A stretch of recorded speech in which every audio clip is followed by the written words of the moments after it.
So I want to share some of my reflections on COP27. I think there were some clear positives. It was a major first to have the inclusion of the Children and Youth Pavilion. It had a fantastic central location which literally centred children and youth voice. But if I think beyond the pavilions, then I could see that education was featuring clearly within the ACE movement, the Action on Climate Empowerment movement.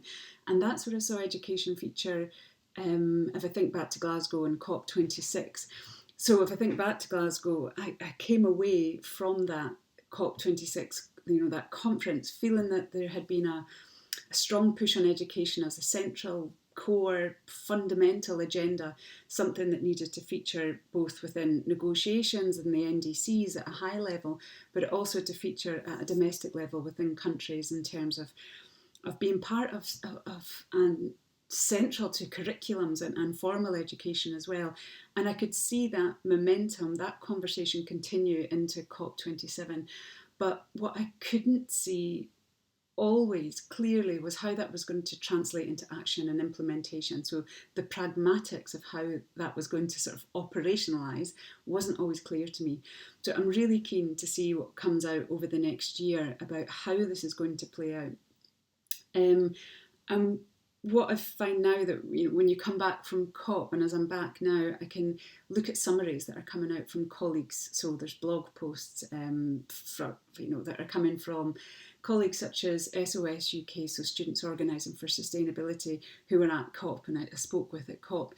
So I can see now that there is still this ambition, and this is where we might see how this is going to translate into action. And I'll share these summaries with you as well, so you can reflect on them too, and you can also follow where conversations might go in the next couple of months and into the next year. So I think if you're looking for progress, if we're scanning for progress at a high level for collective change, then we might not see a lot of progress. We might feel that progress is slow, but if we look within countries, if we look within the pavilions, if we look within communities, then I can see that momentum, those conversations are continuing. So it's very much alive and it's pushing, but it's almost within their own sort of spheres of influence.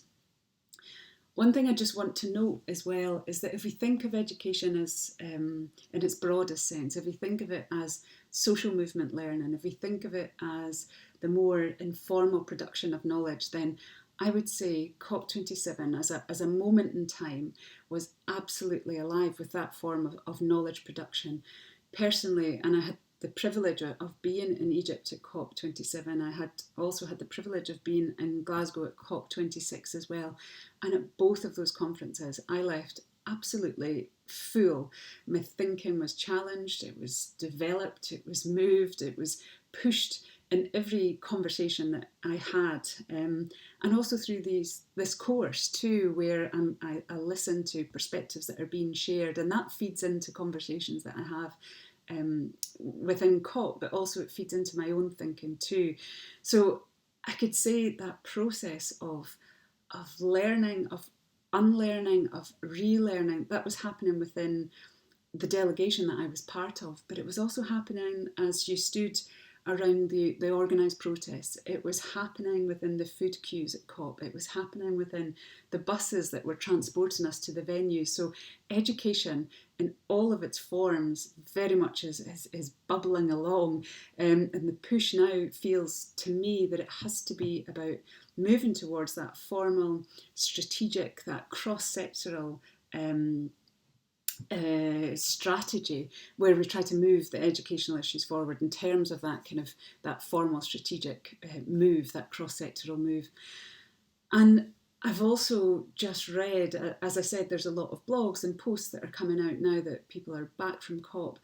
And in one of those, and again I'll share this with you through the course, I've read that there's going to be a day that's dedicated to education at COP28. So I'm really interested to follow that, to see how that appears, to see what that's going to involve, and importantly, who that is going to involve as well.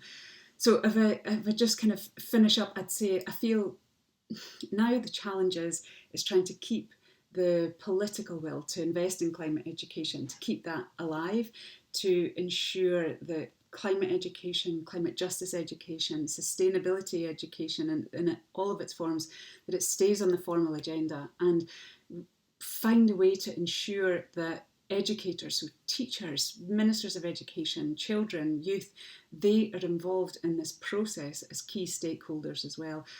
I really feel that there was a strong sense that climate education, sustainability education, is no longer this nice to have. This is a core, this is a fundamental aspect of ensuring that countries reach their climate targets. So it really needs to be treated as the linchpin now of how we would address and achieve those climate ambitions.